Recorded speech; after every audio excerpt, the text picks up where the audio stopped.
반갑습니다. 제가 학교에서는 성적을 좀 짜게 주는 교수로 악명이 높아요. 아마 그래서 좋은 점수를 받을지도 모르겠는데, 여하튼 제가 이렇게 B도 주고 C도 주고 그러는데 C를 주면은 인사를 안 하더라고요. 우리 전 목사님은 나한테 인사하고 이렇게 또 초청하는 거 봐서는 C는 안 받을 것 같은데 학교에서도 열심히 공부하는데 우리 안양제일교회 청년부 맡아서 이렇게 충성스럽게 열심히 사역하는 모습을 보니까 너무 마음이 기쁘고 뿌듯합니다. 이렇게 여러분과 만나게 돼서 기쁘게 생각하고 오늘부터 시작해서 내일 모레까지 데살로니가 전서에 대해서 공부를 해보겠습니다. 왜 하필이면 데살로니가 전서냐? 우리 요청을 제가 받을 때 특별히 선교에 대해서, 교회와 선교에 대해서 좀 도움이 되는 그런 성경 말씀을 해주면 좋겠다, 그렇게 얘기를 들었어요. 그래서 저는 그러면 당연히 데살로니가 전서다. 왜냐? 데살로니가 전서에는 사도 바울이 교회를 개척하는 이야기가 많이 나오고, 여러분 교회를 개척한다는 말이 무슨 뜻인지 아시겠죠? 교회를 개척한다는 것은 곧 전도한다는 거죠. 복음을 전해서 선교한다는 겁니다. 그래서 이 데살로니가 전서를 우리가 꼼꼼하게 읽다 보면은 전도가 무엇이고 선교가 무엇이고 교회가 뭐고 교회의 사명이 무엇인지 매우 분명하게 드러나게 된다. 그리고 그런 일을 열심히 한 바울을 우리의 하나의 모델로 해서 우리가 그를 잘 관찰하면 나도 뭘 해야겠다, 우리도 무엇을 해야겠다라는 그런 결론이 곧바로 나오게끔 그렇게 되어 있는 겁니다. 여러분들이 교재가 원래 이렇게 있는데 제가 알기로는 인쇄해서 나눠드리지는 않았고 컴퓨터 이런 데 어디 올라가 있는 걸로 알고 있어요. 다운받아서 여러분이 보실 수 있는데 다운받아서 보실 수 있으면 더 좋겠지만 한번 같이 보겠습니다. 바울이 데살로니가에 도착한 거는 49년도경에 도착을 했어요. 특별히 이 데살로니가에서 활동한 그 이야기가 사도행전 17장에 나와 있습니다. 여러분 성경책 다 갖고 계시죠?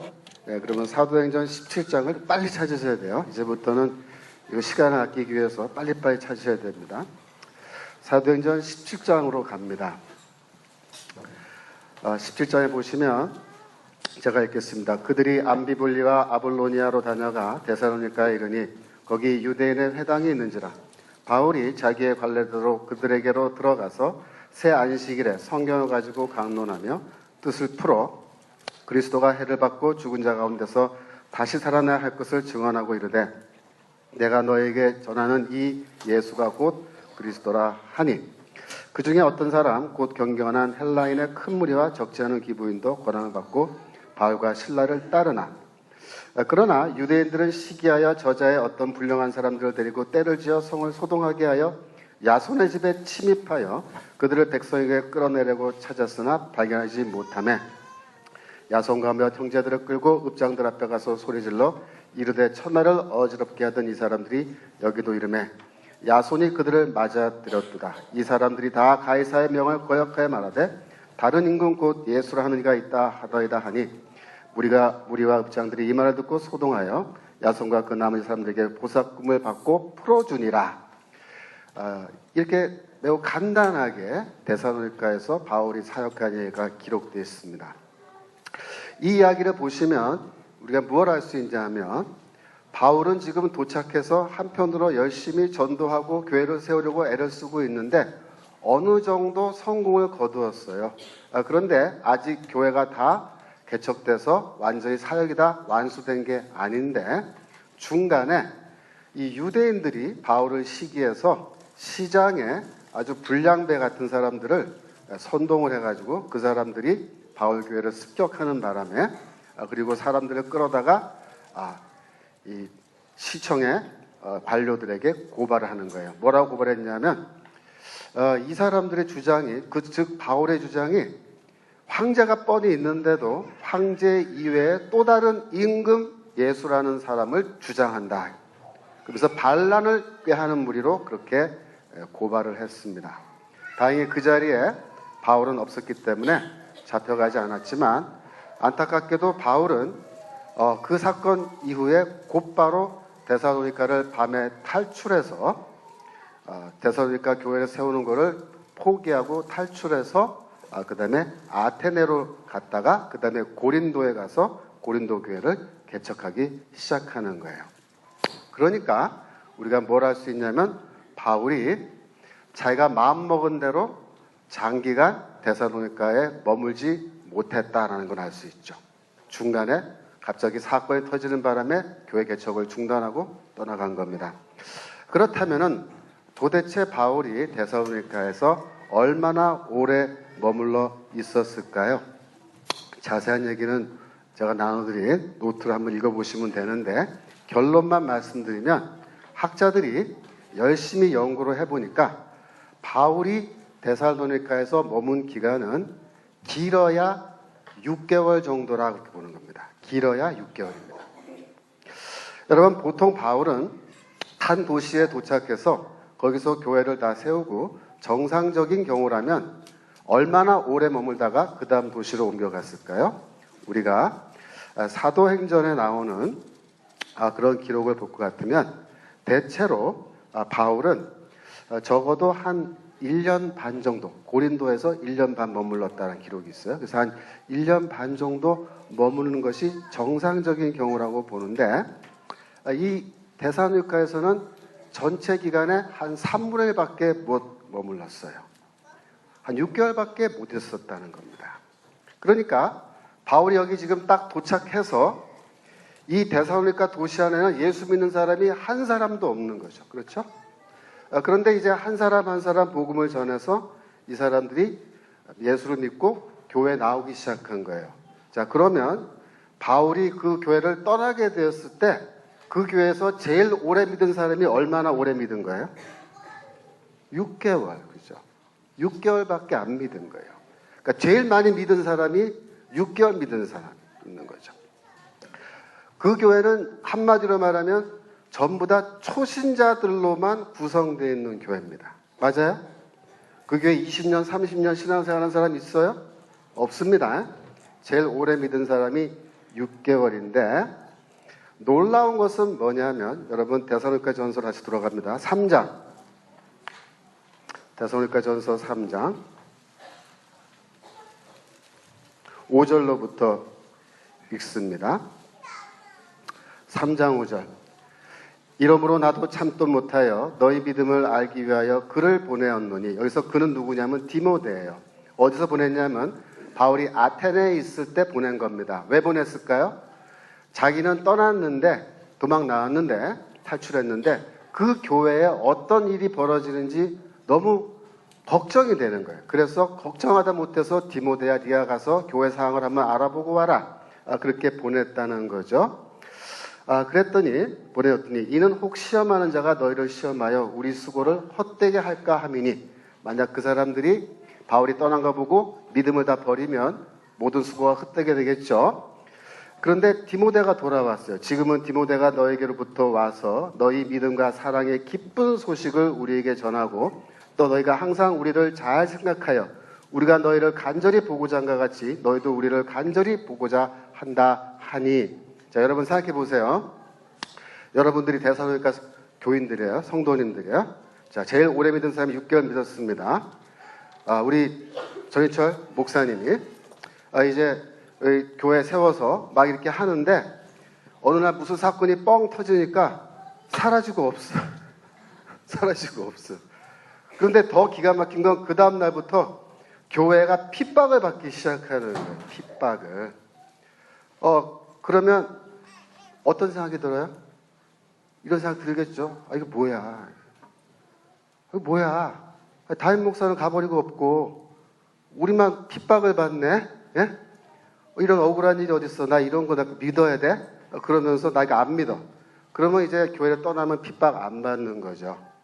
그런데 놀라운 거는 이 사람들이 그 모든 핍박을 잘 견디었다는 거예요. 7절에 보면 이러므로 형제들아 우리가 모든 궁핍과 환난 가운데서 너희 믿음으로 말미암아 너희에게로부터 위로를 받았노라 그렇게 말하지 않습니까? 그러니까 이 교회는 담임 목사가 가버리고 없는데 6개월밖에 안 믿는 성도들이 다 있는데 핍박이 시작되는데 성도들이 나 이거 뭐야 하면서 교회를 떠난 게 아니고 교회에 계속 모이면서 핍박을 견디면서 믿음을 버리지 않았고 바울이 이 성도들을 보고 싶어하는 것처럼 이들도 바울을 다시 보기를 간절히 원하고 있었다는 겁니다. 왜 간절히 원했겠어요? 왜? 우리가 더 배워야 되는데 하나님의 말씀에 대해서 복음에 대해서 더 배워야 되는데 바울이 떠났단 말이에요. 그러니까 다시 돌아와서 우리한테 더 신앙을 가르쳐주고 우리가 말씀을 더 배웠으면 좋겠다. 그걸 원하는 거예요. 사람들이 아유 이 원수 같은 인간 우리한테 와서 이상한 소리 하더니 우리 핍박이나 받게 하고 어려운 일이나 당해하고 자기는 도망가 버리고 없고 우리 사기나겠다.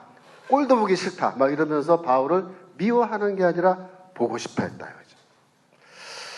그런데 더 놀라운 것은 이 교회 성도들이 전부 다 하나같이 헬라인들로 구성되어 있었고 그리고 이 사람들이 받은 그 핍박의 강도가 어느 정도 센 핍박을 받았냐 하면 그 중에 일부 사람들이 죽었다라는 겁니다. 자, 데살로니가전서 4장 13절을 함께 읽어볼까요? 4장 13절 함께 한 목소리 읽어봅시다. 시작. 형제들아 자는 자들에 관하여는 너희가 알지 못함을 우리가 원하지 아니하노니 이는 소망 없는 다리니와 같이 슬퍼하지 않게 하려니라. 여러분 여기서 자는 자들은 누구죠? 여기서 잔다는 말은 죽었다는 뜻입니다. 죽은 자들에 관하여는 이렇게 얘기하는 거예요. 바울이 평소에 뭐라고 가르쳤냐면 죽은 자들은 그리스도가 재림하실 때에 죽음에서 다시 살아난다, 부활한다. 그걸 가리킨 거예요. 바울이 그렇게 가르쳤단 말이에요. 그랬는데 그때 성도들은 그리스도가 재림할 때 우리는 다 살아있을 거라고 생각을 했어요. 우리가 살아있는 동안에 주님이 재림할 거다. 이렇게 생각한 거예요. 그랬는데 죽은 사람들이 생긴 겁니다.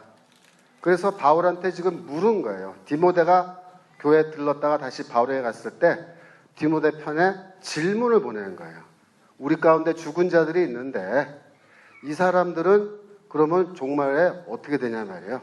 주님이 재림하실 때 이 사람들 부활하느냐 이게 물으니까 바울이 뭐라고 대답합니까? 부활한다는 거죠. 그들이 너희들보다 먼저 부활해서 그들이 공중에서 주를 영접하게 되리라. 그렇게 다 읽어봤었죠? 이거 데살로니가전서 그렇게 돼 있지 않습니까? 자, 그럼 생각해 봅시다. 만약에 말이에요.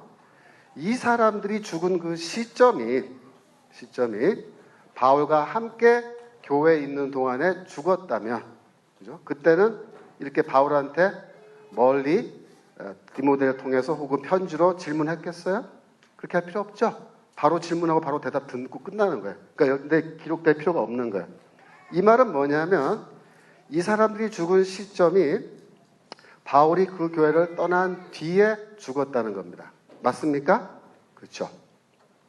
그런데 이 사람들이 디모데가 도착했을 때는 이미 죽어 있었어요. 그렇죠? 디모데가 바울과 함께 탈출했다가 아테네까지 갔는데 다시 돌아가 봐라. 그래서 돌아왔다 와서 보니까 이미 사람들이 죽은 거예요. 그런데 자는 자들 그랬죠. 복수입니다. 그럼 몇 명이 죽었는지 모르지만 최소한 2명 이상 죽었습니다. 그렇죠? 그러면 이 2명 이상의 사람들이 언제 죽었냐면 바울이 떠난 직후부터 디모데가 다시 돌아오는 그 시간 사이에 죽은 거예요. 그 시간이 며칠 정도 걸렸을 것 같아요? 1년? 한 달? 아닙니다. 불과 한두 주밖에 안 걸렸어요. 한두 주. 그러니까 바울이 떠난 직후에 교회에서 성도들이 2명 이상 죽은 겁니다. 왜 죽었을까요? 왜? 이 사람들은 왜 죽었을 것 같아요? 병들어서? 자연적인 이유로 이렇게 죽었을까요? 노쇠해서? 물론 그랬을 수도 있죠. 하지만 그 당시 교회 사이즈가 이런 데살로니가 교회 사이즈는 보통 30명에서 40명 정도의 규모로 우리가 봐요. 데살로니가 교회가. 그러면 한 40명 중에서 2명 죽었으면 몇 퍼센트 죽은 거예요? 전체 교회는 5%가 죽은 거예요. 전체 교회는 5%가 그 짧은 기간 안에 죽었다고 할 것 같으면 그건 아마도 자연적인 이유로 죽었을 개연성보다는 그 당시에 일어난 교회 핍박 때문에 그 사람들이 소위 말하는 린치를 당해서 이렇게 맞아 죽었을 가능성이 큰 거죠. 자, 그렇다면 다시 한번 생각해 봅시다, 여러분.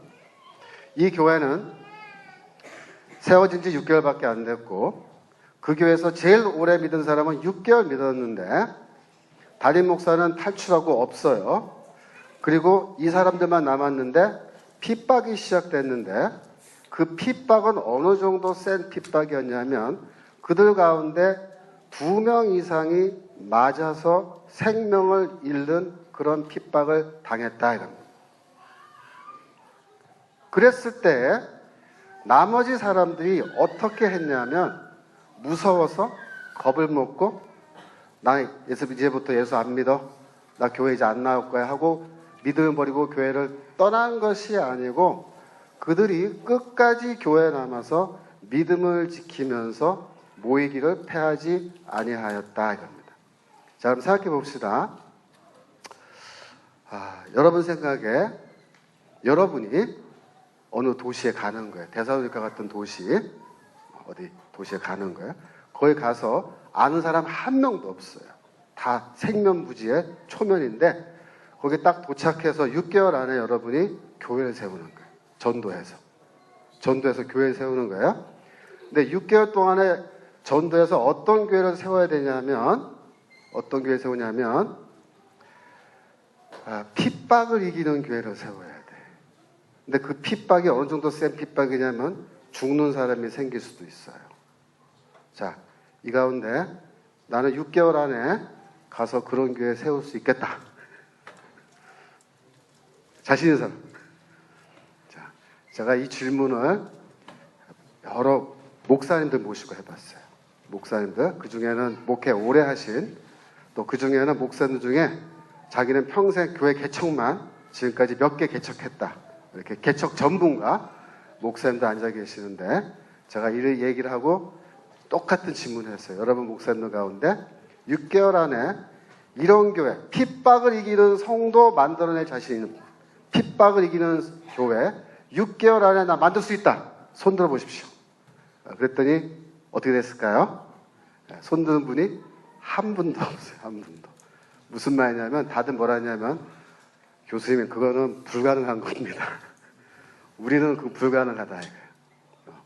어떻게 6개월 안에 교회 세우는 것도 힘드는데 전도해서 불신자 신자로 만드는 것도 쉽지 않은데 핍박을 이기는 성도를 어떻게 6개월 안에 만들어내냐? 불가능하다. 근데 여러분 바울은 우리가 불가능하다고 생각하는 그거를 가능한 걸로 만드는 거예요. 우리는 그걸 어떻게 해? 불가능해 이렇게 하는데 바울은 일상적으로 그렇게 하는 거예요.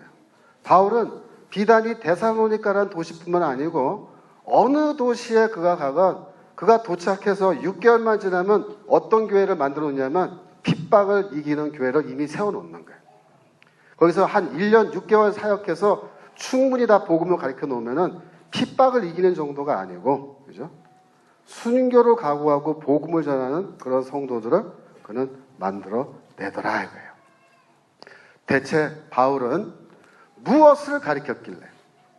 대체 바울은 그 도시에 도착해서 이 예수도 믿지 않고 하나님도 모르고 우상 숭배하는 이 헬라인들에게 대체 뭘 얘기하고 무엇을 가르쳤길래 이 사람들이 변화하여 예수 그리스도와 하나님을 믿되 핍박을 견디고 목숨을 잃어도 나는 예수 믿겠다.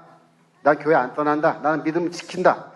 그렇게 말하는 성도를 만들어 냈느냐? 저는 이 시간에 여러분에게 그 질문을 하는 겁니다. 그 문제 제기를 하는 거예요. 우리가 이 성경을 읽을 적에 특별히 데살로니가 전서를 읽을 때 여러분 오늘까지 여러 차례 통독하셨다고 들었어요. 하지만 오늘 이 집회 끝나고 내일 오실 때까지 한 번 더 읽고 오세요. 한 번 더 읽고 오는데 이 질문을 갖고 읽으셔야 돼요. 대체 바울은 그 도시에 가서 그 헬라인들에게 무엇을 가르쳤길래 이렇게 짧은 시간 동안에 이 사람들이 이렇게 엄청난 변화를 받아 핍박을 견디는 성도들이 되었을까? 대체 이 복음의 핵심이 뭐냐 말이에요. 그거를 여러분이 한번 진지하게 이 사흘 동안에 저와 함께 고민하시기 바랍니다. 그리고 제가 이 강의를 통해서 여러분들에게 물론 제가 모든 해답을 다 드릴 수는 없지만 그래도 제가 나름대로 연구해 보니까 이러한 이유 때문에 그런 변화가 필연적으로 일어날 수밖에 없었다라고 하는 그런 이유를 한번 설명을 해보도록 하겠습니다. 이해되시죠? 네, 좋습니다. 자, 그러면 우리 1절로 들어가 보겠습니다. 1절. 우리 데살로니가전서 1장 1절. 함께 읽을까요? 1장 1절만 시작. 바울과 실로아노와 디모데는 하나님 아버지와 주 예수 그리스도 안에 있는 데살로니가인의 교회에 편지하노니 은혜와 평강이 너에게 있을지어다. 네.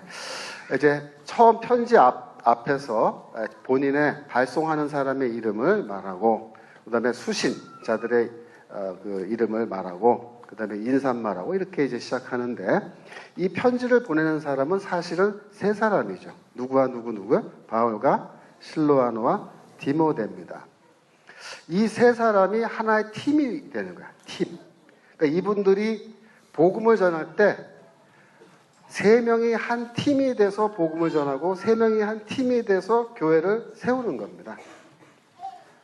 우리는 흔히 바울이 교회를 세웠다 이렇게 말하죠. 근데 뭐 그 말도 맞아요. 바울이 중심이 됐으니까. 하지만 더 정확하게 말하면 바울과 그의 동역자들이 전도하고 교회를 세우고 이렇게 한 거죠. 여러분, 바울이 교회를 어떻게 세우는지 제가 제일 쉽게 한번 설명을 해볼게요. 자, 저기에 새로운 도시가 있는데 거기에 교회가 없어요. 거기 예수 믿는 사람이 아무도 없어. 그러면 내가 이제 이곳에 들어가서 교회를 세워야 돼요. 그죠? 교회를 세워야 되는데 바울은 어떻게 세우냐면은 이 세 사람이 함께 걸어 들어가는 거예요. 그 도시로. 그죠? 거기에 이제 방을 하나 빌려가지고 정착을 하는 거예요. 거기서 사는 거예요. 그래가지고 첫날 밤에 저녁에 셋이서 이제 앉아가지고 예배를 드려요. 그럼 그게 뭐야? 교회 세워진 거예요. 거기 교회 세워진 거예요. 이미 교회는 거기 세워진 거예요. 그렇죠? 두세 사람이 나의 이름으로 모인 곳에 내가 그들과 함께 하겠다고 하는 주님의 약속이 있잖아요. 그러니까 이미 셋이서 교회 세운 거야, 첫날에. 그다음부터 뭐 하는 거야? 한 사람 전도해서 여기 3명이 4명 되고 4명이 5명 되고 그렇게 갖다 붙이면 되는 거예요. 쉽죠? 이게 쉬운 거야. 굉장히 쉬운 거야. 우리는 나 혼자 가서 뭐 하면 야, 내가 어떻게 그렇게 벌써 절망하잖아요. 근데 셋이 가면요, 그냥 일단 교회 세우고 시작하는. 뭐냐면 이게 팀 미니스트리예요. 팀 미니스트리. 주의 일은 어떻게 해요? 항상 혼자 하는 게 아니고 더불어 함께 하는 겁니다. 여러분들이 안양제일교회 우리 청년부 여러분들이 주의 일을 한다. 그것이 어떤 종류의 일이건 그것이 선교건 봉사건 무엇이건 주의 일을 할 때는 어떻게 한다? 나 혼자 하는 게 아니라 팀을 만들어서 함께 한다. 그러면 그 일이 엄청나게 쉬워지고 더 효과적이 되는 거예요. 효과적이. 오늘날에 교회 개척을 연구하는 학자들이 연구를 해보니까 한 명이 혼자서 교회를 개척했을 때와 2명 이상의 팀을 이루어서 교회를 개척했을 때 그 성공률이 월등하게 높다라는 것을 객관적으로 연구해서 이미 밝혀냈습니다. 근데 바울은 그때 이미 가장 효과적인 방식으로 이렇게 일을 하는 거죠. 자, 이렇게 할 때, 이거 여담입니다만, 주의 일을 할 때는 함께 팀을 이루어서 하는데, 그 팀은 말이에요. 하나님이 짝지어주는 팀입니다. 하나님이 이렇게 만들어주는 팀이에요. 내가 만든 팀이 아니란 말이에요. 무슨 뜻이냐면 그 팀에 가서 같이 일하라고 갔더니 평소에 내가 제일 싫어하던 친구. 그 인간이 여기 또 앉아있는 거예요. 하필이면. 그래서 그 사람이랑 또 뭘 같이 손잡고 일을 하라는 거죠. 그렇게 했을 때 나는 그 사람하고는 죽어도 못해. 이러면 여러분들의 믿음은 그 상태에서 그 수준에서 그대로 머무는 겁니다. 그때 어떤 생각을 해야 되냐면 내가 저 사람 마음에 안 들고 저 사람 다만 내가 마음에 안 들지 몰라요. 그런데 내가 저 사람 개인적으로 싫어하고 굉장히 마음에 안 드는데 그러나 주의 일을 하는 거라면 나는 저 사람과 손을 잡고 얼마든지 나는 일을 하겠다. 여러분이 그런 마음을 가지고 함께 일을 하시면 여러분들의 믿음이 한 단계 업그레이드 되고 정말 그 경험을 통해서 여러분들이 주의 일을 어떻게 하는 건지 깨달을 수 있는 그런 계기가 될 줄이라 믿습니다. 자, 다시 돌아오셔서 이렇게 해서 이제 세 사람이 들어가서 교회를 개척했는데 아까 말씀드린 것처럼 그들이 처음에 들어가서 이렇게 이제 전도를 하기 시작하는데 6절에 보시면 그 당시에 상황이 조금 이제 반영이 되고 있어요. 6절 읽을까요? 시작. 또 너희는 많은 환난 가운데서 성령의 기쁨으로 말씀을 받아 우리와 주를 본받는 자가 되었느니라. 예, 그렇습니다. 이 사람들이 처음 바울이 도착해서 이렇게 복음을 전할 때 그 사람들도 편안한 가운데 이렇게 아무런 마음의 부담 없이 복음을 받아들이는 게 아니었다는 거예요. 그 사람들이 처음 바울과 만나서 복음을 듣고 그들이 고민하고 그래서 결정을 내려서 내가 예수를 믿겠다고 이렇게 할 때 그 사람들도 굉장히 어떤 면에서 보면 심리적으로도 또 물리적으로도 위협을 느끼는 아주 그러한 어려운 우리는 오늘날 말하면 아주 스트레스를 많이 받는 그런 상황 속에서 복음을 받아들였다고 하는 거죠. 데살로니가전서 2장 2절 함께 읽을까요? 시작. 너희도 아는 바와 같이 우리가 먼저 빌립보에서 고난과 능력을 당하였으나 우리 하나님을 힘입어 많은 싸움 중에 하나님의 복음을 너에게 전하였노라. 그럼 바울은 어땠느냐 말이에요. 바울 역시도 많은 싸움 가운데서 이 복음을 전했다. 그 싸움이란 건 물론 뭐 주먹 쥐고 싸운 건 아니겠죠. 바울로서도 이 데살로니가서 복음 전하는 게 굉장히 힘든 일이었고 어려움 가운데서 그도 복음을 전했고 특별히 빌립보에서는 어떤 일이 있었습니까? 매를 맞았어요. 억울하게. 매를 어떻게 맞았냐면 몽둥이로 맞았습니다. 몽둥이로. 헬라 관원들한테.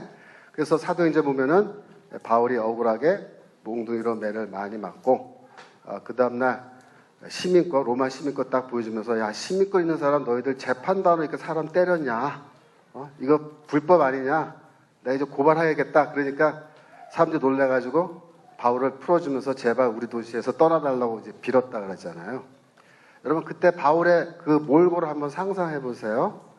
몽둥이로 맞는데 헬라 관원 중에는 몽둥이로 때리는 것만 전문적으로 자신의 보직으로 삼는 그런 공무원도 있는 거죠. 그런 사람한테 맞은 겁니다.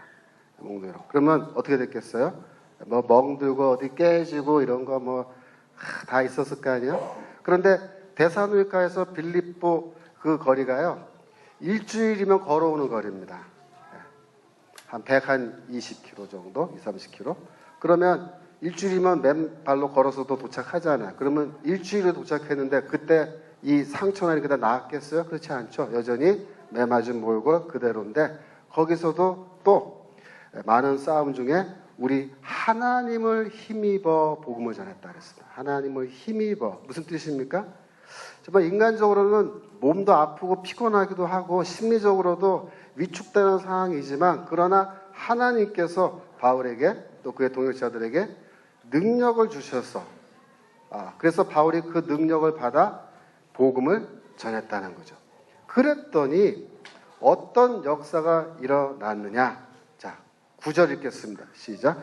그들이 우리의 1장 9절입니다. 시작. 그들이 우리에 대하여 스스로 말하기를 우리가 어떻게 너희 가운데 들어갔는지와 너희가 어떻게 우상을 버리고 하나님께로 돌아와서 살아계시고 참되신 하나님을 섬기는지와 이 이야기는 바울이 지금 저기 고린도에 가서 교회를 개척하고 있는데 교회 개척하는 중에 소문이 들리는 거예요. 바울의 귀에까지 너희들에 대한 소문이 들리는데 그 소문의 내용이 이제 9절, 10절에서 나오는 겁니다. 그렇죠? 8절에 너희 믿음의 소문이 각처에 퍼졌으니 우리는 아무 말도 할 것이 없느니라 그렇게 돼 있잖아요. 그래서 소문을 들은 건데 들려오는 얘기를 9절에서 적어놓은 거예요. 뭐라고 소문이 오냐면 우리가 너희 가운데 어떻게 들어갔는지 그러니까 우리가 처음에 도착해서 복음을 전하는 그 당시 상황이 소문으로 들렸고 그 다음에 너희가 어떻게 우상을 버리고 하나님께로 돌아섰는지 거기에 대한 소문이 들려왔다는 겁니다. 여러분 이 헬라 시대는요 이 헬라인들은 다신교 상황이었다 그렇게 말하죠. 다신교가 뭐예요? 여러 명의 신을 한꺼번에 섬기는 거예요. 그렇죠? 자, 그러면 여러분들이 이제 헬라인들, 예수 안 믿는 우상 숭배하는 헬라인들, 다신교 상황에 있어요. 근데 여러분들은 신을 많이 알고 있는데, 자, 이 가운데 평균적으로 몇 개의 신들을 섬기고 있을 것 같아요? 예? 2개? 3개? 5개? 좀 비슷해요. 5개 정도면. 보통 5-6개 믿는 거예요. 5-6개. 만약에 이 헬라인한테 내가 묻습니다. 혹시 실례지만 몇 개의 신을 섬기세요? 하나요. 그러면 내가 뭐라고 생각할까요? 굉장히 이상하다 생각하는 거예요. 왜 신을 하나밖에 안 섬기냐? 예? 신이라는 거는 여러 가지 종류별로 다양하게 있는데 다양하게 섬겨야지. 예를 들어서 건강을 책임져 주는 신, 그죠? 그 다음에 또 재물, 그죠? 재물을 책임져 주는 신. 그 다음에 또 그 다음에 내 자녀들 위해서 책임져 주는 신. 이런 식으로. 만약에 말이에요, 오늘날 우리들이 어떤 문제가 생기면은 우리는 그 문제를 해결하기 위해서 그 문제를 해결해 줄 수 있는 어떤 사람을 찾잖아요. 그죠? 만약에 교통사고 당했으면 이제 병원에 가는 거고 그 교통사고에 대해서 법적인 도움이 필요하면 변호사를 찾는 건데 그 당시에 헬라인들은 삶에 문제가 생기면요 제일 먼저 신을 찾는 거죠. 신을. 내가 이제 아기를 결혼해서 아기를 갖고 싶은데 아기가 안 생겨요. 그럼 어떻게 하면 되죠? 아기를 갖게 해주는 신한테 찾아가서 제사를 드리면 돼요. 그러면 아기가 생기게 해준다는 거예요. 그래서 아기를 가졌어요, 만약에. 그러면 아기가 이제 하나 낳고 둘 낳고 그랬는데 더 이상 원하지 않아요, 아기를. 그런데도 계속해서 그 신한테 가서 제사를 드립니까? 안 드려요.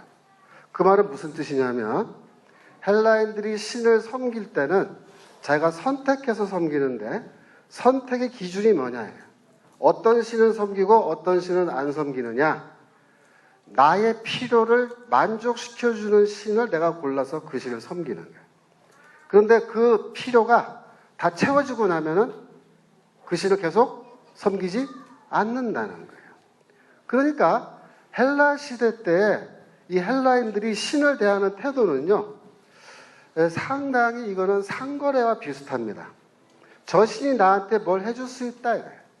근데 내가 그게 필요해요.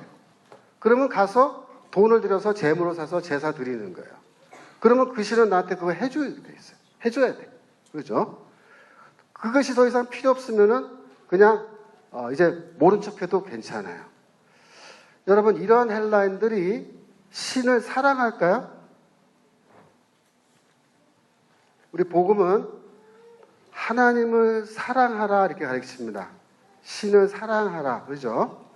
근데 헬라인들은 그러한 종교를 갖고 있는데 신을 사랑할 필요가 있어요? 없습니다. 그렇죠?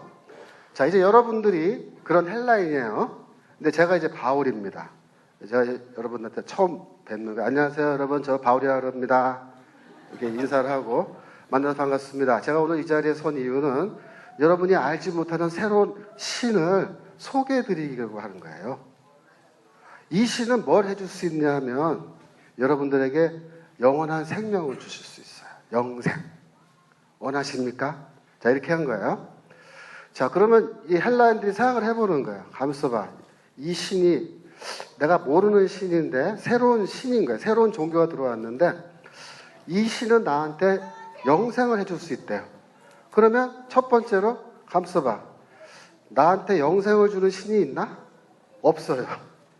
두 번째 질문은 나는 그러면 영생을 원하나? 원해요. 나도 영원히 살고 싶어. 그럼 어떻게 하겠어요? 믿는 거예요.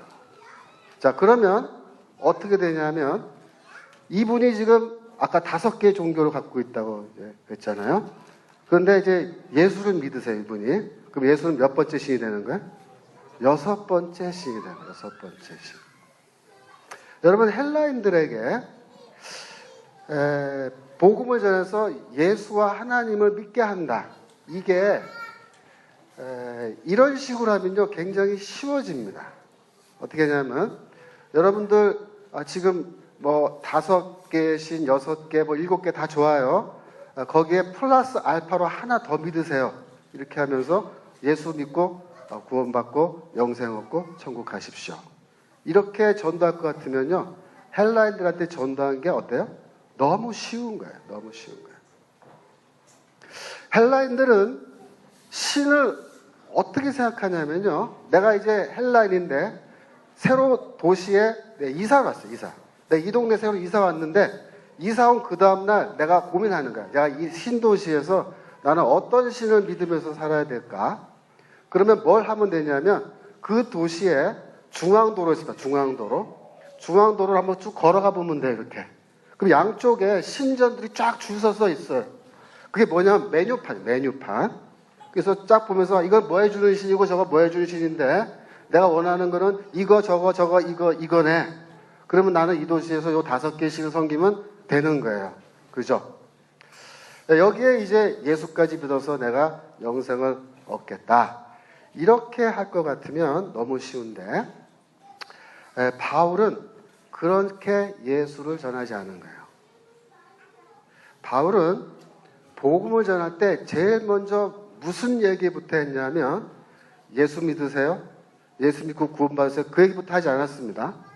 그 얘기부터 하면 문제가 생겨요. 그죠? 네, 문제가 생겨요. 뭐부터 해야 되냐면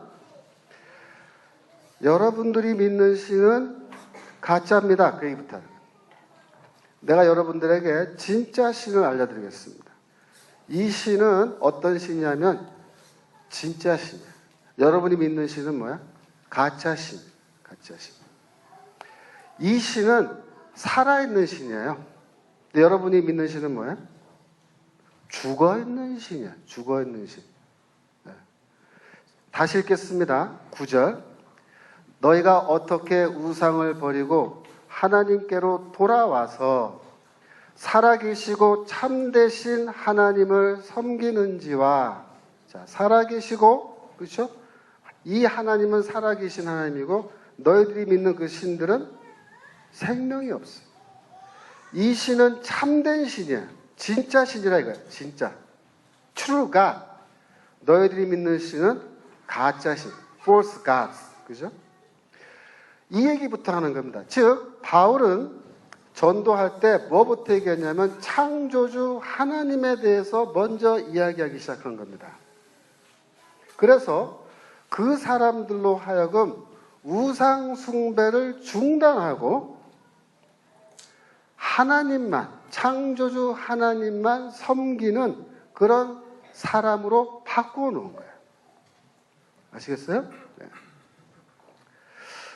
그래서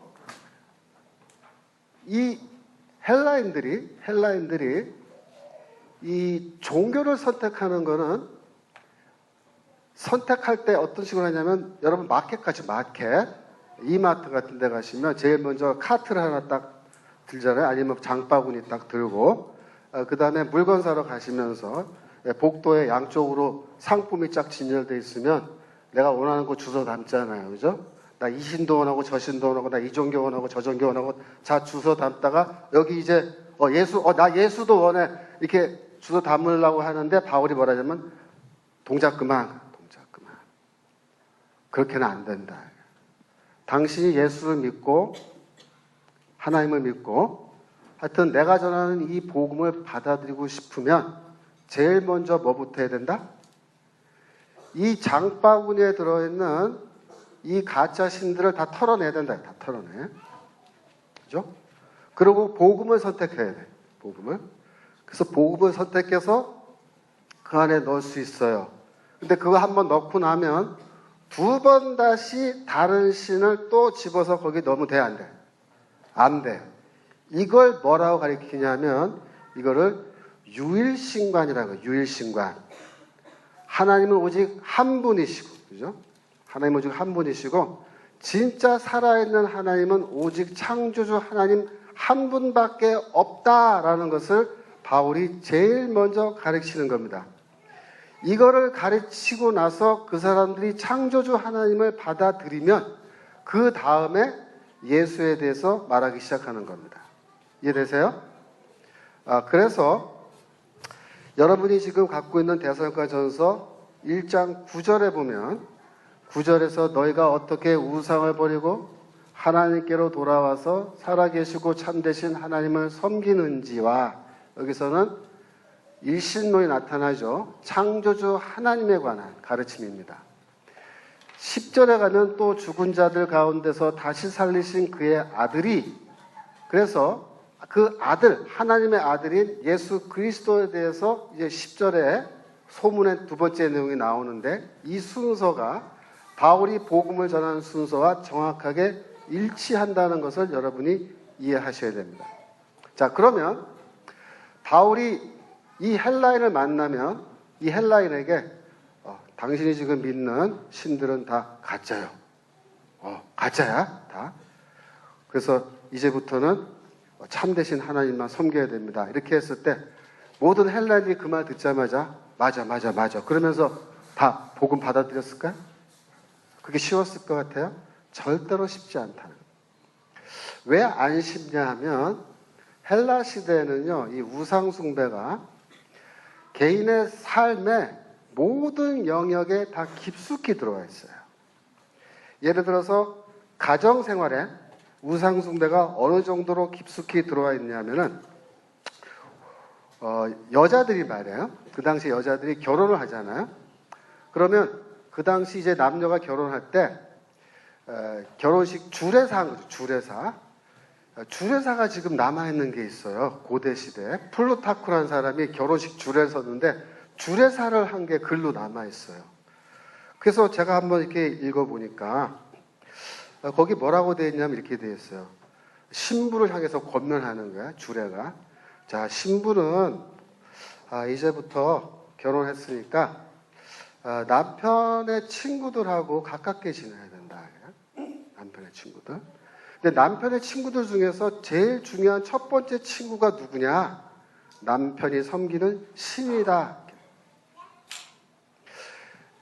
당신이 지금까지는 아버지 집에서 살면서 아버지가 섬기는 신을 섬겼지만 이제 결혼해서 이 남편의 집에 가서 살 때부터는 누굴 섬겨야 된다? 이 남편이 섬기는 신을 당신이 함께 섬겨야 된다. 이렇게 가르칩니다. 그래서 헬라 가정에 가면요. 집집마다 뭐가 있냐면 제단이 있어요. 제단. 그 제단에 가족신을 섬기는 이러한 어떤 형상이 있고 그 앞에 매일같이 그 집의 안주인이 음식을 만들어서 거기에 바치게 돼 있어요. 여러분들이 베트남 쌀국수 이런 거 먹으러 정말 베트남 사람이 하는 가게 가면요. 거기 이렇게 빨간불, 촛불 켜놓고 이렇게 만들어 놓은 제단 같은 거 보신 적 있어요? 그런 거 종종 있어요. 중국집 이런 데 가면은 이렇게 돼 있는데. 그 뭐야? 다 제단이죠. 그런 게 헬라 가정에 다 있었다는 거예요. 자, 만약에 근데 이제 바울이 이 아내죠, 아내. 여자분. 결혼한 여자인데 복음을 전했어요. 예수를 믿었단 말이에요. 그러면 이분은 이제부터 뭐 하면 안 돼? 우상숭배하면 안 돼. 그죠? 우상숭배는 집안에서 섬기는 그 가족신 섬기는 거 다 포함되어 있어요. 거기 뭐 재물 바치는 거 다 우상숭배예요. 그러면 이제 안 바치는 거예요. 바치면 안 돼요. 그러면 남편이 지나가다가 보니까 그 밥이 없어요. 오늘. 그래서 까먹었나? 그 다음날 또 지나는데 또 없어. 그래서 바쁜가? 왜 그러지? 우리 집사람이. 세 번째 그 다음 나갔는데 또 없어. 그때 부릅니다. 부인은. 여기 당신 왜 재물 안 바치냐 말이에요. 이제부터 그 신 안 섬기기로 했어요. 이런 거예요. 왜?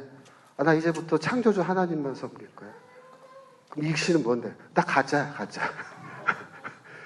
이러면 어떻게 되겠습니까? 그 시대에. 곧바로 그냥 폭력이 막 나오는 거죠. 그래서 그 시대 가정폭력 이런 거 굉장히 심했어요. 고대 시대에. 어거스틴의 참회록 보면은 어거스틴의 어머니가 모니카인데 어거스틴 어렸을 때 보니까 옆집 동네 아줌마들이 많이 찾아와서 자기 어머니한테 신세 타령하면은 자기 어머니가 이렇게 다독다독거리면서 위로를 해줬다는 거예요. 근데 왜 찾아오냐면 맨날 찾아오는 이유가 남편한테 맞아가지고 멍이 이렇게 들어가지고 이렇게 찾아오면은 어머니 모니카가 위로해서 돌려보내는 걸 많이 봤다. 이렇게 적혀 있거든요. 그 시대 가정폭력입니다. 그래서 우리 베드로전서 3장 1절에 보시면 이런 말씀이 있습니다. 아내된 자들아 이와 같이 자기 남편에게 순복하라.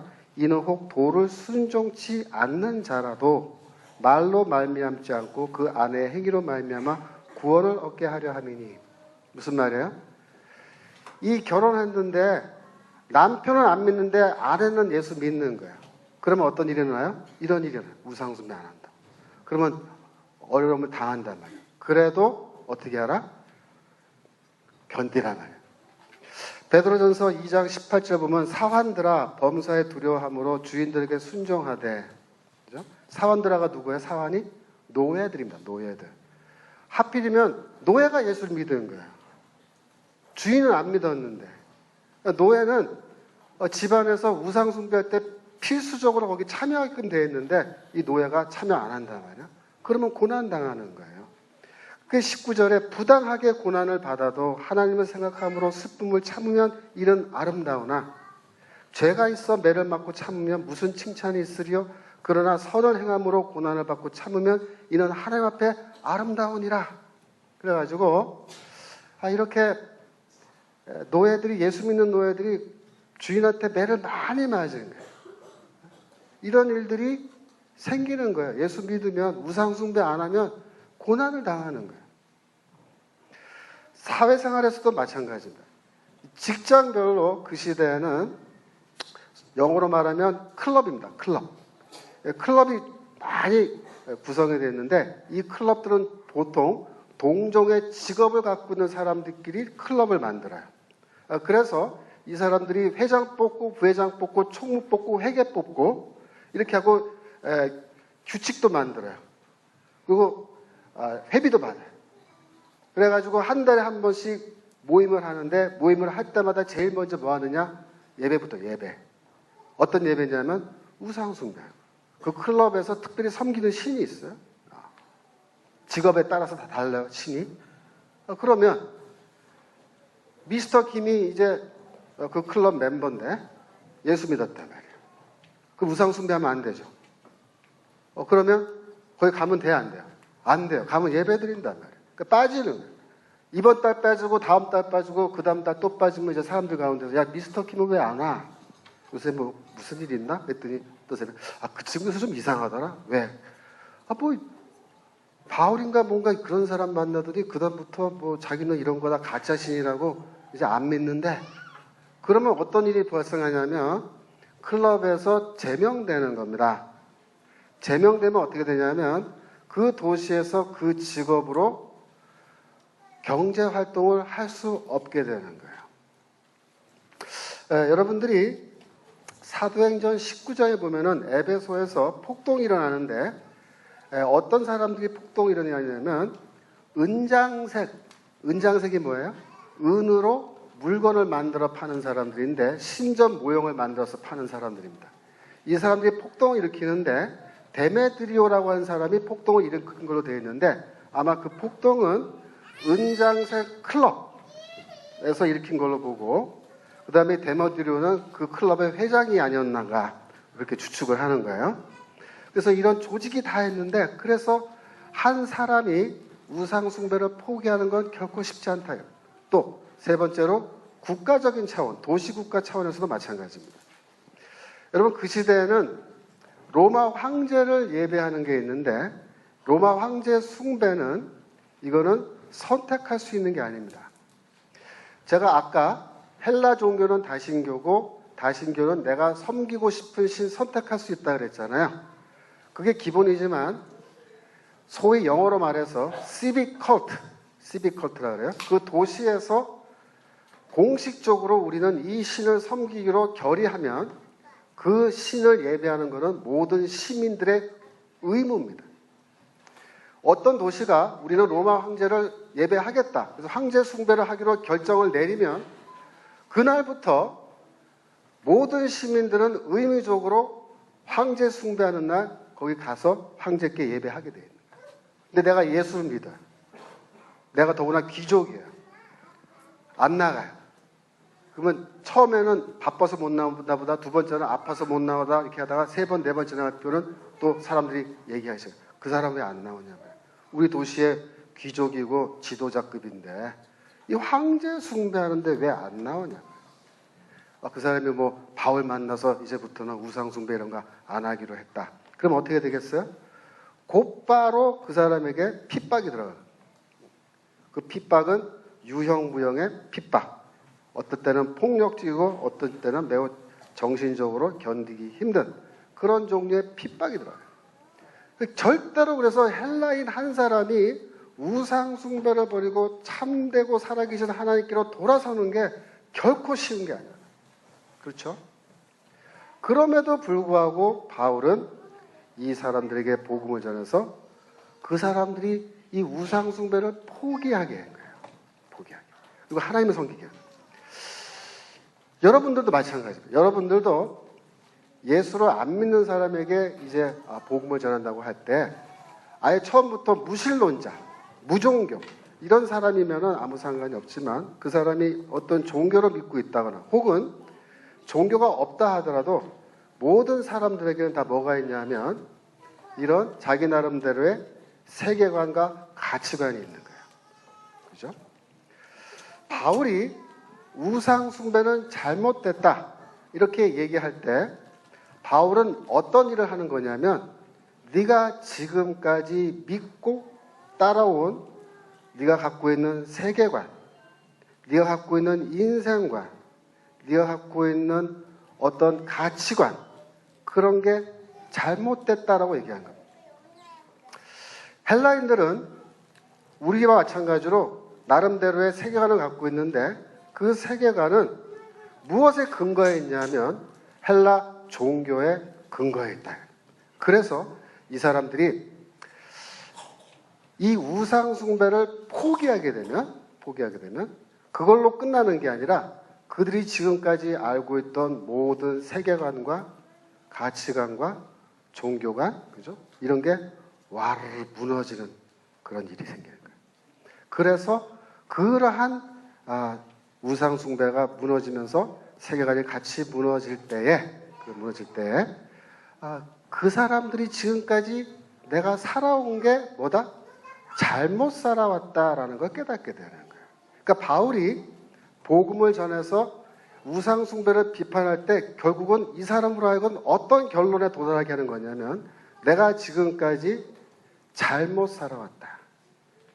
진리가 무엇인지 모르고 세상이 어떻게 돌아가는지도 모르고 내가 잘못된 것을 진리인 줄 알고 잘못 살아왔다라는 결론을 갖게 돼요. 그래야 그 사람이 예수를 믿게 된다. 자, 그러면 제가 묻겠습니다. 여러분들이 이제 어느 친구가 있어요. 예수 안 믿는 친구. 그 사람한테 전도하고 싶어요. 그죠? 그러면 어떤 일을 해야 되냐면은 그 친구 스스로 제가 생각할 때에 내가 지금까지 살아온 이 인생의 길이 잘못 살아왔다. 이 길이 잘못된 방향이다. 이 길로 계속 살아가면은 내가 결국은 좋지 않은 결과가 올 수밖에 없다라는 것을 깨달을 수 있게 해줘야 된다 말이에요. 그죠? 그래야 그 사람들이 그걸 버리고 그러면 내가 어떻게 하면 좋겠느냐라는 질문을 갖게 돼요. 그때 예를 들어서 뭐 하나님을 믿어라. 예수를 믿어라. 이렇게 얘기할 수 있는 건데 어떻게 하면 그런 결론에 도달할 수 있게 하겠느냐. 그게 여러분들과 저희의 고민이죠. 자, 그러면 제가 질문 하나 하겠습니다. 여러분들의 친구, 예수 안 믿는 친구, 누구더라도 좋아요.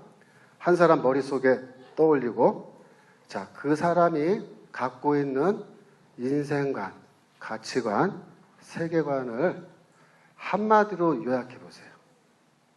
그 친구가 가장 인생에서 중요하게 생각하는 게 뭘까? 뭐겠어요? 자, 뭐 같아? 내 친구, 예수 안 믿는 내 친구가 인생에서 제일 중요하게 생각하는 거.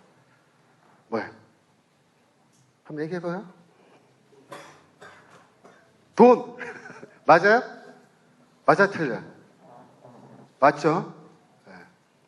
자, 그러면 돈이라는 게, 물질주의라는 게 오늘날의 이게 우상이에요, 우상. 그 친구들이 뭐 어디 가서 절하고 이렇게 우상숭배 안 해도 그 친구들이 지금 갖고 있는 게 이 돈이라는 거, 물질주의, 이게 우상이라는. 예수님도 그랬잖아요. 만몬과 하나님을 더불어 섬길 수 없다. 만몬이 지금 뭐야? 물질주의죠, 물질주의. 그러니까 물질주의가 우상이란 말이에요. 그러면 여러분들이 뭘 해야 돼? 이 물질주의가 이 돈을 가장 중요하게 생각하는 이 물질주의가 잘못됐다라는 것을 여러분이 그 친구들한테 얘기해 줄 수 있어야 돼요. 그죠? 자, 그러면 어떻게 이야기하면은 길게 설명 안 해도 그 친구들이 그걸 깨달을 수 있을까? 내가 한번 여기서 한번 해볼게요. 자, 가정을 하니까 가정. 자, 여러분들 다 이제 보니까 30대 초반에 하여튼 뭐 다들 직장 생활도 많이들 하고 계신 것 같고, 예. 한번 상상해 보세요. 여러분들이 이제 취직이 됐어요. 취직이. 근데 연봉이 얼마냐면 12억이야. 한 달에 1억씩 받아요. 여러분 다. 상상. 자, 그런데 이제 지난주에 여러분이 건강검진 받았어. 건강검진. 그래가지고 이제 어제 결과가 나왔단 말이에요. 그 결과가 나왔는데 뭐라고 나왔냐면 폐암 말기. 그래서 남은 인생의 시간이 6개월밖에 못 써요. 의사가 뭐라 하냐면 뭐 항암 치료 필요 없고요. 뭐 수술도 필요 없습니다. 지금 해드릴 수 있는 게 아무것도 없는데 그냥 집에 돌아가셔서 남은 기간 동안에 먹고 싶은 거 실컷 드시고 뭐 여행하고 싶은 거 여행 많이 하시고 하고 싶은 거 다 많이 하시고 뭐 괜히 막 병원 와서 고생하지 마시고 그냥 댁에서 편안하게 가시는 게 최고입니다. 그냥 가십시오. 이렇게 이제 얘기를 한 거죠. 그러면 어제 그 통보를 받고 오늘 주일제 예배 드렸는데 물론 예수 안 믿는 사람은 예배도 안 드렸겠지만 자, 그럼 월요일 내일 출근할 사람 6개월 동안 6개월 동안 출근해서 한 달에 1억씩 나 다 받고 죽을 거다. 손 들어보세요. 있어. 그래도 있어. 꼭 있더라고요. 있어. 여기 두 분 있어요. 남자분 여자 한 분. 하여튼 감사합니다. 그래서 물론 이런 분도 계시지만 대다수의 우리 청년들은 만약 그런 상황이라면 나는 남은 6개월 동안 죽기 전날까지 열심히 출근해서 나머지 6억을 벌 필요는 없다고 생각하는 거죠. 그렇죠? 이게 무슨 뜻일까요? 자, 그러면 두 번째 게임을 한번 해보겠습니다. 제가 여러분들에게 종이를 하나씩 나눠드리고 종이 거기 이제 쓰시는데 뭘 쓰냐면 남은 6개월 동안에 내가 하고 싶은 일을 1번부터 제일 하고 싶은 것부터 중요한 거 1번부터 예를 들어서 뭐 10번까지 쓰라. 그럼 이제 여러분 쓰실 수 있겠죠. 그렇죠? 물론 예수 믿지 않는 친구들도 쓸 수 있을 거예요. 자, 그렇게 썼을 때 대부분 10번까지 못 씁니다. 한 5번까지 쓰고 나면요 그냥 아이디어가 바닥이 나버려요. 근데 5번까지 썼을 때 제일 많이 나오는 게 뭐 같아요? 1번에 자, 뭐 쓰겠어요? 여기는 돈 번다 그랬으니까 그 오른쪽에. 예? 명당? 명당 알아보기. 명당 알아보는데 뭐 6개월 동안 시간 다 많이 안 걸리니까 또 다른 거 명당 알아보기. 관계가 안 좋은 사람 찾아간다. 오케이. 그다음 가족들과 많은 시간을 보낸다.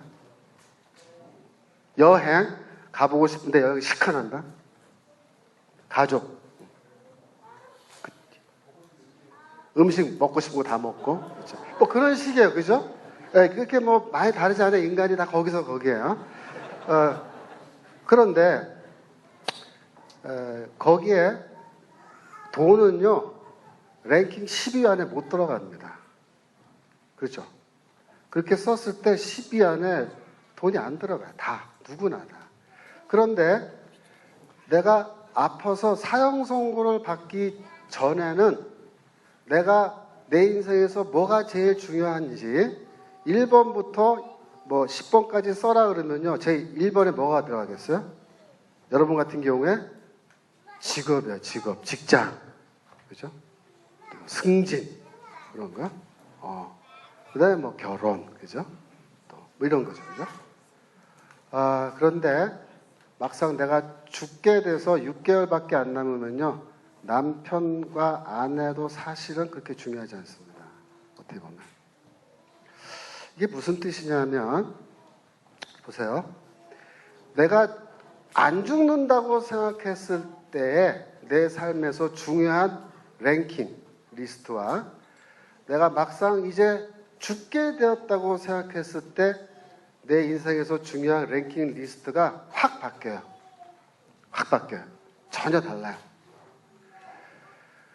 그게 무슨 뜻인지 아세요, 여러분? 인간은 내가 죽는다는 것을 깨달았을 때 비로소 내 인생에서 무엇이 제일 중요한지 깨닫게 된다는 거예요. 그렇죠? 내가 죽는다고 생각 안 할 때는 돈이 제일 중요해. 하지만 내가 막상 죽게 되면은 돈이 나로 하여금 나를 한 달 더 살 수 있게 해줘요. 단 한 달만이라도 택도 없습니다. 그죠? 그래서 돈이란 건 결국은 인생에서 그렇게 중요한 게 아니구나라고 깨닫게 된다는 거죠. 여러분 임사체험이란 말 들어보셨어요? 임사체험? 병원에서 사망 선고, 의사가 이 사람은 심장이 멈추었다라고 사망 선고해서 이불을 덮었는데 뭐 장례식 하는 날 갑자기 깨어난다든지 그 다음날 갑자기 또 살아나서 죽었다가 살아난 사람들이 있어요. 그런 거를 이제 near death experience라고 그러죠. near death. 죽음 근처에까지 가보는 경험이다. 그래서 임사체험이라고 그렇게 말하는데 이 임사체험을 한 사람들이 상당히 많아요. 생각보다. 그래서 미국에서는 이제 어떤 의사가 그 사람들을 다 일일이 인터뷰를 했습니다.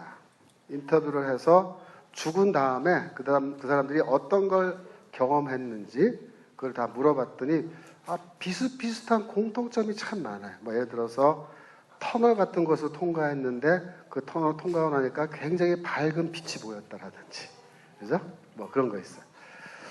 그런데 이 사람들한테 뭘 또 연구했냐면 이 죽음을 경험하기 이전과 이후의 삶이 어떻게 바뀌었는지를 연구해 봤더니 재밌는 현상이 나타났습니다.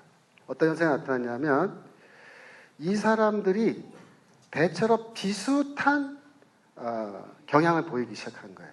어떤 경향이냐면 첫 번째로 그전에는 무신론자였고 종교를 안 가졌던 사람들인데 임사체험을 한 다음에는 종교를 갖거나 혹은 종교를 갖기 위해서 이런저런 종교를 탐방하는 그런 노력을 하는 것들이 다 관찰됐습니다. 예전에 신이 없다고 생각하고 종교 필요 없다고 생각하는 사람들이 이런 경험하고 다 종교 찾고. 두 번째로 이 사람들이 돈에 대해서는 그전에는 절대적 중요성을 가졌다면은 인정했다면은 그 다음에는 상대적 중요성만 인정하고 자기 인생을 위해서 인생에 돈을 위해서 뭘 하는 걸 그렇게 크게 중요하게 생각하지 않고 오히려 뭘 중요하게 생각하냐면 봉사활동하는 거예요. 이런 거. 그래서 가서 물었어요. 왜 봉사활동을 하냐? 그전엔 안 했는데. 그때 뭐라고 대답하냐면 내가 죽음을 한번 경험을 하고 나서 보니까 인생의 의미라는 게 굉장히 절실하게 그 인생의 의미를 찾게 되는데 절실하게 무언가 나를 위한 삶이 아니고 다른 사람을 위해서 뭘 하는 게 나에게 인생의 의미를 줄 수 있을 것 같다. 그래서 한다. 이렇게 대답하는 거예요. 그리고 세 번째로 인간관계를 굉장히 중요하게 생각하고 사람들과 특별히 가족과 사랑하는 사람들과 많은 시간을 보내기 위해서 애쓰는 그런 경향들이 생긴다는 거죠. 이게 무슨 뜻이냐면 심지어 예수를 안 믿는 사람이라 할지라도 이런 죽음을 한번 경험하면 필연적으로 그 인생이 변화하더라는 거예요. 변화하더라. 아까 제가 여러분과 함께 재미있는 게임을 하나 해봤습니다만은 우리 삶에 뭐가 중요하고 뭐가 중요하지 않은지가 지금 여러분들이 내가 물론 죽는다는 거 알고 있지만 여러분 내일 안 죽죠? 이번 달에 죽으실 분. 나는 금년 내에 죽을 거다. 10년 내에 죽을 거다 나. 아무도 없죠? 우리 다 그렇게 생각해요. 항상 죽음은 먼 미래에 있다고 생각하는데 그러나 죽음 장에 내 발 앞에 떨어졌을 때 그때서야 우리가 눈이 떠지는 거예요. 뭘 볼 수 있는 눈? 진실을 볼 수 있는 눈. 내 인생에서 뭐가 중요하고 뭐가 중요하지 않은지 그때 비로소 볼 수 있게 되더라 이거예요. 그죠? 그게 뭐냐 하면 바로 이 복음이라는 거예요. 복음. 이 복음은 우리에게 뭘 말해줍니까? 복음은 인간에게 수명이라는 게 있고 인생은 영원하지 않다. 다 죽는다. 죽을 수밖에 없는 운명 가운데 있다. 두 번째로 죽음 이후에는 하나님의 심판이 있다. 그러면 나는 어떻게 살아야겠냐? 그걸 묻는 거예요. 어떻게 살아야겠느냐? 복음은 우리가 건강할 때 죽음의 관점에서 우리의 인생을 바라볼 수 있게 해준다는 거예요. 그래서 복음은 내가 지금까지 잘못된 관점을 가지고 인생을 살아왔는데 이것이 결국은 나로 하여금 헛된 인생을 향해 가게 만들고 진짜 내가 보람있게 살려면 그쪽 길로 가면 안 되고 이 길로 가야 되는구나 하는 것을 깨달을 수 있게 해주는 거예요. 그러니까 여러분들이 복음을 전할 때 그 친구들한테 그렇게 얘기를 해요. 네 인생에서 제일 중요한 게 뭐냐? 너 뭘 위해서 사냐? 근데 그게 정말 그렇게 중요할까? 우리 인생에는 그것 말고 다른 중요한 건 없을까? 그죠? 재밌어요? 죽는 얘기하니까 재밌어요? 그럼 죽는 얘기 조금 더 해볼까요? 좋아요. 좀 더 해봅시다. 이 얘기는 실제 있었던 상황이에요. 한 10여 년 전 일입니다. 강남의 모 교회의 집사님인데 그 집사님은 우리나라에서 뭐 제일 좋다는 그 대학 나왔어요. 그 대학에서도 경영대. 그래서 졸업하기 전에 이미 우리나라에서 제일 좋다는 그 기업 거기 특차로 취직이 돼가지고 거기서 이렇게 일을 하다가 회사에서 나이 한 40대 전에 미국에서 제일 좋다는 그 대학 H로 시작하는 그 대학에 MBA 하라고 회사에서 보내줘서 거기서 MBA를 마치고 돌아왔을 때 나이가 40대 초반이에요. 이분은 어렸을 때부터 열심히 공부했겠죠. 그죠? 놀았겠어요? 중고등학교 때? 열심히 공부했죠. 그죠? 그래서 한국 사회에서 가장 성공적인 그 코스를 밟아서, 그죠? 사다리의 꼭대기까지 거의 올라간 사람입니다. 이제 이 인생의 남은 일은 뭐예요? 이제 경험을 더 쌓아서 이 계열사 CEO가 되는 거죠. 그죠? 그렇게 될 거예요. 그죠? 자연스럽게. 그런데 이분이 건강검진을 받았는데 아까 그거예요. 폐암, 말기, 6개월. 의사가 그렇게 얘기했어요. 아까 그 얘기한 그대로. 그래서 그 이야기를 듣고 충격을 받아서 집에 왔는데, 물론 회사 출근도 안 하죠. 이제 교회에 이제 그 사실이 알려져서 교회 부목사님이 신방을 간 거예요. 신방. 그래서 가서 예배 드리고 이렇게 예배 마치고 주기도문 하고 아멘까지 하고, 그리고 이제 그 신방 갔던 부목사님이 무언가 말은 해야겠는데 말이에요. 할 말이 없는 거예요. 왜? 이 사람이 나이도 40대 초반인데 결혼해서 애는 둘인데 애들은 그렇게 귀엽게 예쁘고 부인도 뭐 대단한 미인이고 집은 강남의 뭐 운동장 같은 아파트에 그렇게 살고 있고 인생이 창창한데 6개월이면 죽는 거예요. 뭐라고 위로할 수 있겠어요? 여러분 같으면? 위로할 말이 없죠. 그래서 말은 안 하고 가만히 이렇게 무슨 말을 해야 되나 고민하고 있으니까 이 집사님이 먼저 그 침묵을 깨고 이야기하는데 뭐라고 하시냐면, 목사님, 그날이 이렇게 속히 올 줄 알았더라면 제가 이렇게 살지 않았을 텐데요. 그렇게 얘기했다는 거예요.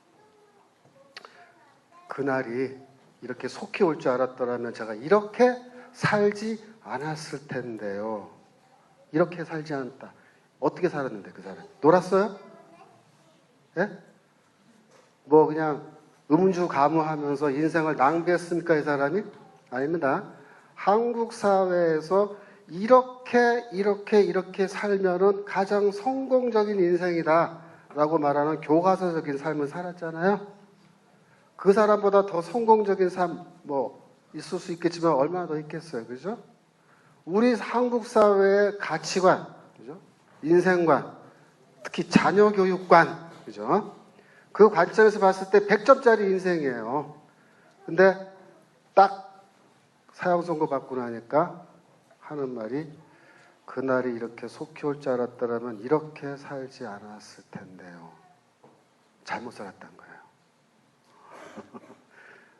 한국 사회에서는 누구나 다 그 인생은 성공적인 인생이라고 말했지만 본인이 뭐라냐면 아니라는 거예요. 자기도 그런 줄 알고 착각하고 지금까지 살았어요. 내가 이 세상에서 대한민국에서 제일 성공적인 삶을 살았다고 그렇게 자부하고 살아왔지만 막상 죽음이 내 문 앞에 서 있으니까 그 관점에서 자신의 인생을 되돌아보니까 내가 잘못 살았다. 그죠? 그게 뭐예요? 그게 자기 입에서 터져 나왔을 때 그때 비로소 인간이 복음을 받아들일 수 있는 준비가 되는 겁니다. 이해되세요? 그러면 내가 어찌하면 좋으리까? 그죠? 내가 어떻게 하면 구원 얻을 수 있겠냐면 그 질문을 할 수 있게 되는 겁니다. 그러니까 전도는 그냥 예수 믿어라, 이렇게 예수 믿어라, 예수 천당, 예수 믿고 그냥 구원 받으세요, 천국 가세요, 이렇게 얘기를 했다 그래서 그 사람이 다 예수 믿는 게 아니고, 전도라는 것은 상당한 정도의 대화가 필요해요. 대화를 통해서 네가 생각하는 인생에서 제일 중요한 가치가 뭐냐 말고, 너는 무엇을 위해서 살아가느냐. 나는 이걸 위해 살아간다. 근데 내가 보기에 네가 그걸 위해서 살아가면 네 인생의 종착역에는 그게 별로 좋은 게 있지 않다. 잘못 사는 거야. 그거를 얘기해 줄 수 있어요. 얘기해 줄 때 현명하게, 지혜롭게 그 친구가 설득될 수 있는 형태로, 그죠? 이야기해 줘야 되는데, 그 이야기를 할 때 키워드는 뭐냐면은 죽음입니다. 제가 보기에 죽음. 물질주의 가치관의 제일 큰 약점이 뭐냐면 죽음이에요. 돈 하지만 죽음 앞에서는요, 돈의 위력이 다 사라져버리고, 그죠? 죽음 이후의 삶 어떻게 되겠냐, 그죠? 그래서 복음은 이 바울이 우상 숭배를 그만두게 하고 그들로 하여금 우상을 버리고, 그죠? 버렸단 말이 뭐예요? 강제로 버린 게 아니에요. 스스로 버리게 만든 거죠. 아, 내가 지금까지 잘못 살았고 이건 신도 아니고 이런 가치 없는 걸 위해서 살아가고 있구나. 그걸 버리고 살아계신 하나님께로 돌아서서 이제부터는 창조주 하나님만 내가 예배하면서 살아가겠다 라고 결단했을 때에 그때 개종의 첫 번째 발걸음을 띄는 겁니다. 이해되시죠? 자, 그러면 1장 10절로 넘어갑니다. 1장 10절 함께 읽겠습니다. 시작. 또 죽은 자들 가운데서 다시 살리신 그의 아들이 하늘로부터 강림하실 것을 너희가 어떻게 기다리는지를 말하니 이는 장래에 노하심에서 우리를 건지시는 예수시니라. 이 10절에 있는 내용이 두 번째의 바울의 메시지입니다. 첫 번째는 창조주 하나님에 대해서 가르쳤다면 두 번째는 그의 아들 예수에 대해서 가르치는데 이 짧은 한 절에 바울이 전한 십자가 복음이 다 응축되어 있습니다. 그런지 안 그런지 저랑 함께 살펴보겠는데요. 첫 번째로 제일 아래 보면은 예수라고 하는 이름이 나왔죠. 예수는 누구라고 말합니까? 이 1장 10절에서 그의 아들이라고 말하죠. 그는 누구죠? 하나님의 아들이다. 예수는 누구다? 하나님의 아들이다. 그렇게 말합니다. 그런데 그 하나님의 아들 예수가 죽은 자들 가운데서 그랬으니까 뭐야? 죽으셨다. 하나님의 아들 예수가 죽으셨다. 근데 왜 죽으셨죠? 이유가 뭐예요? 목적이 뭐예요? 그 이유는 장래에 노하심에서 우리를 건지시는 예수다. 거기에 해답이 드렸습니다. 예수는 왜 죽었냐면 미래에 있을 노하심, 진노입니다. 진노. 누구의 진노일까요? 하나님의 진노입니다. 장래에 있을 하나님의 진노로부터 우리를 건지시기 위해서 예수가 죽었다. 이렇게 되어 있죠. 거기서 끝났나요? 그렇지 않습니다. 죽은 자들 가운데서 다시 살리신 있으니까 예수의 부활이 포함되어 있죠. 그러면 다시 정리하면 예수는 하나님의 아들인데 우리를 미래의 하나님의 진노로부터 구하기 위해서 그는 죽으셨고 두 번째로 부활하셨고 거기서 끝났나요? 하나 더 있어요. 세 번째로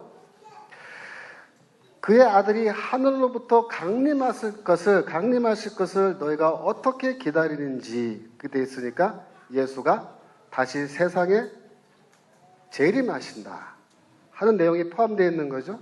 그러니까 바울이 데살로니가에 가서 제일 먼저 창조주 하나님에 대해서 먼저 가르쳤고 그래서 우상 숭배 포기하게 하고 자신이 잘못 살았다는 걸 깨닫게 하고 그러면 우리가 어찌하면 구원을 얻으리까 라고 말할 때 그때 복음을 얘기하는데 뭐라고 얘기하냐면 예수를 믿어야 되는데 예수는 하나님의 아들이신데 미래에 있을 하나님의 진노로부터 우리를 구하기 위해서 예수는 죽으셨고 부활하셨고 이제 곧 하늘로부터 강림하실 것이다. 그렇게 바울이 가리킨 겁니다. 여기에 바로 바울이 전한 십자가 복음이 가장 잘 요약되어 있다고 그렇게 말할 수가 있는 거죠. 여기에 조금 더 보충을 한다면 데살로니가전서 5장 9절에서 10절을 여기에 더 추가할 수가 있습니다. 데살로니가전서 5장 9절에서 10절 함께 읽을까요? 시작. 하나님이 우리를 세우심은 노하심에 이르게 하심이 아니요 오직 우리 주 예수 그리스도로 말미암아 구원을 받게 하심이라. 예수께서 우리를 위하여 죽으사 우리로 하여금 깨어있든지 자든지 자기와 함께 살게 하려 하셨느니라. 하나님께서 나 바울을 이곳에 보내서 너희를 만나게 하신 것은 너희가 장래에 있을 그 하나님의 진노에, 하나님의 그 무서운 형벌과 심판에 이르지 않고, 그죠? 이르지 않고, 오직 예수 그리스도로 말미암아 그를 통하여 너희가 구원을 받게 하려는 것이다. 구원을 받으면 어떻게 되느냐? 10절, 우리가 깨어있든지 자든지, 무슨 말이에요? 살아있든지 죽었든지 그 말입니다. 우리가 살아있든지 죽었든지 우리로 하여금 예수와 함께 살게 하려는 것이다. 그렇게 설명하는 겁니다.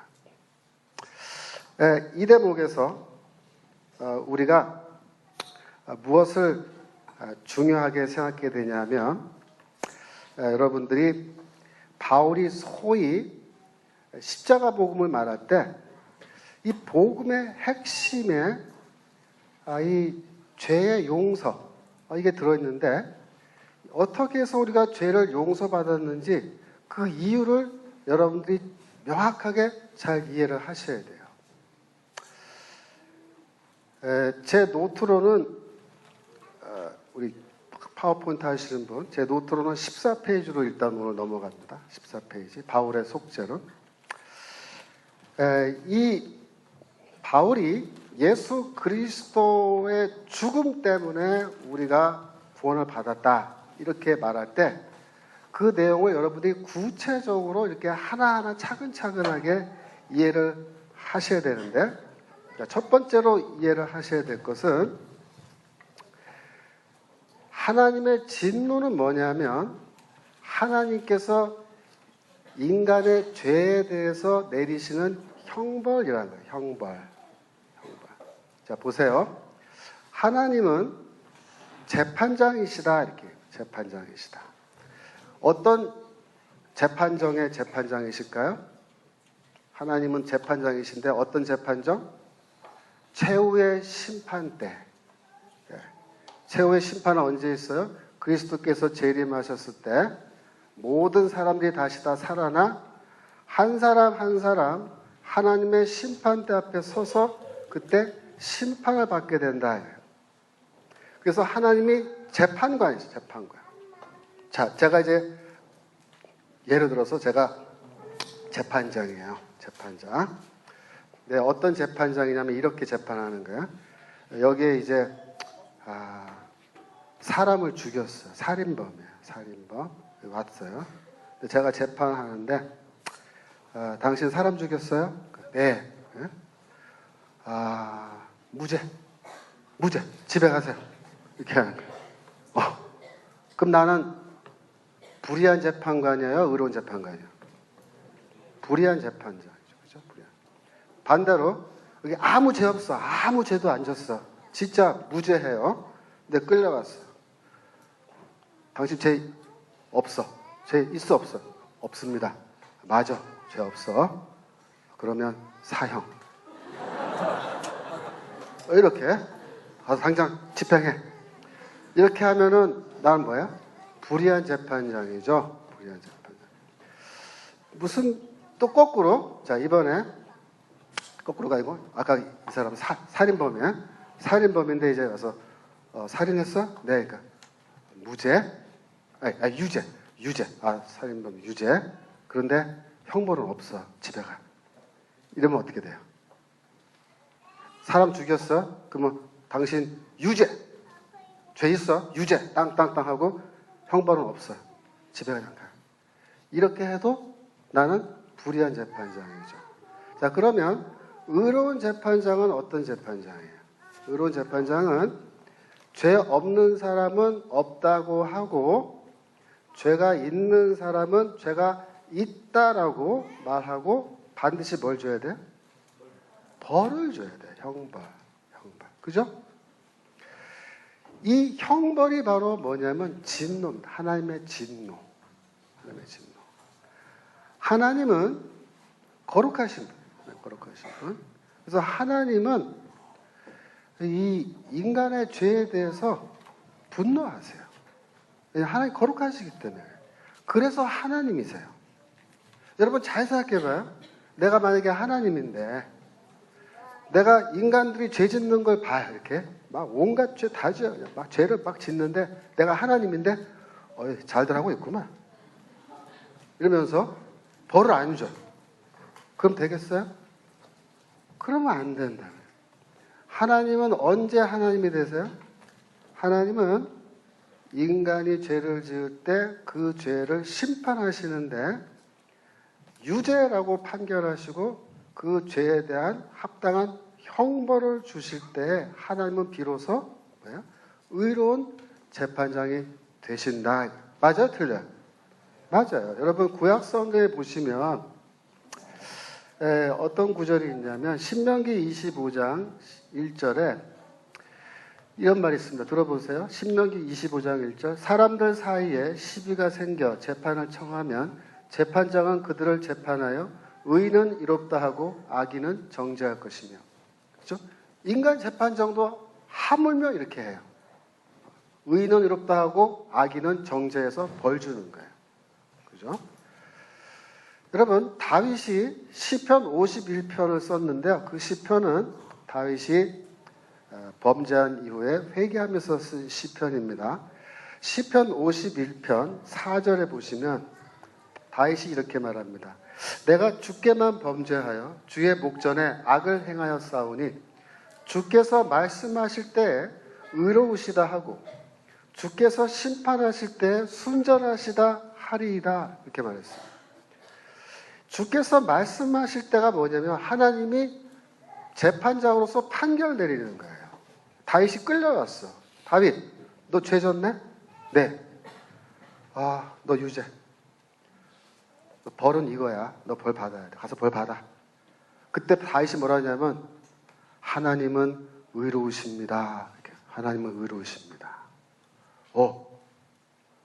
왜? 내가 죄 졌잖아. 나 죄 졌잖아.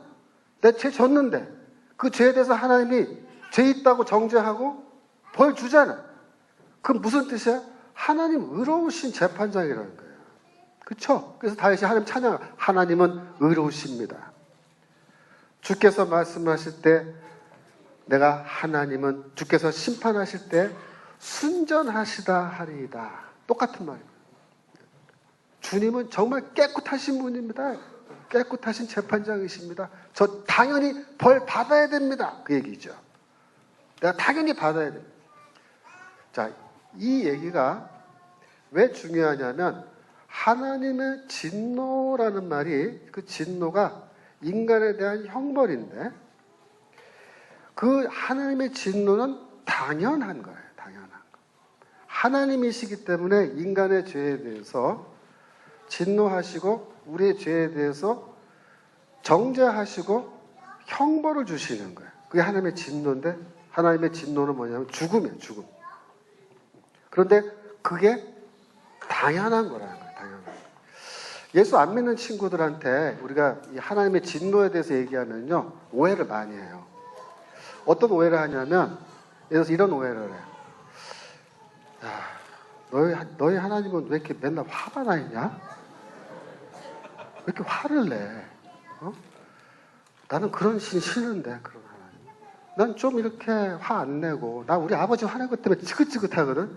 나 또 화내는 신 나 싫어. 뭐 이렇게 그렇게 얘기하는 친구들이 있을 수 있어요. 잘 설명해 줘야 돼요. 그죠? 이 진노는 하나님의 형벌이다.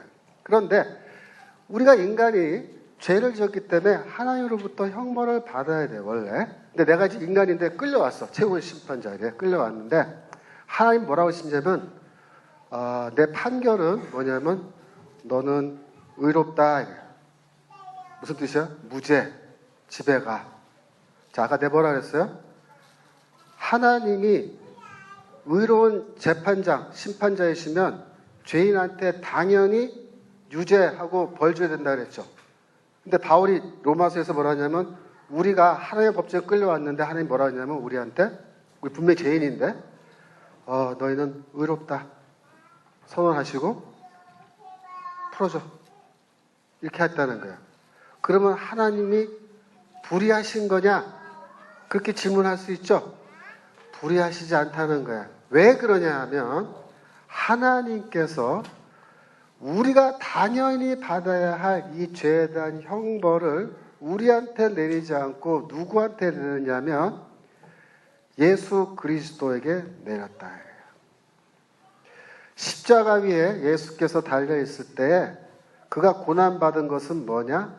우리가 당연히 받아야 할 그 형벌을 예수께서 우리를 대신하여 그 형벌을 다 받으신 거다. 그래서 하나님은 하나님의 진노를 원래는 우리한테 다 쏟아부어야 돼요. 우리한테.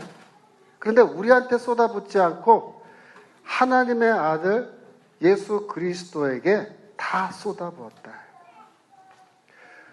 어느 정도 쏟아부었느냐?